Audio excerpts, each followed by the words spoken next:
Happiness is not something ready-made. It comes from your own actions. The purpose of our lives is to be happy. Love and compassion are necessities, not luxuries. Without them, humanity cannot survive. If you want others to be happy, practice compassion. If you want to be happy, practice compassion. The more you are motivated by love, the more fearless and free your action will be. My religion is very simple. My religion is kindness. In order to carry a positive action, we must develop here a positive vision. The true hero is one who conquers his own anger and hatred. The roots of all goodness lie in the soil of appreciation for goodness. Be kind whenever possible.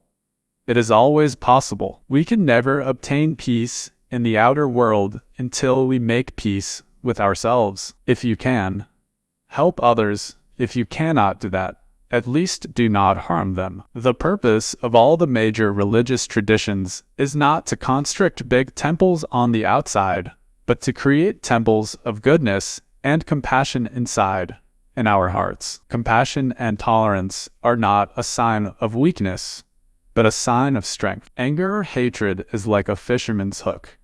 It is very important for us to ensure that we are not caught by it. The greatest degree of inner tranquility comes from the development of love and compassion. The ultimate authority must always rest with the individual's own reason and critical analysis. Silence is sometimes the best answer. The enemy is the necessary condition for practicing patience. The more we care for the happiness of others, the greater is our own sense of well-being. The ultimate source of happiness is not money and power, but warm-heartedness. It is very important to generate a good attitude, a good heart, as much as possible. We are all human beings with the same potential to be a good human being or a bad human being. If you have fear of some pain or suffering, you should examine whether there is anything you can do about it.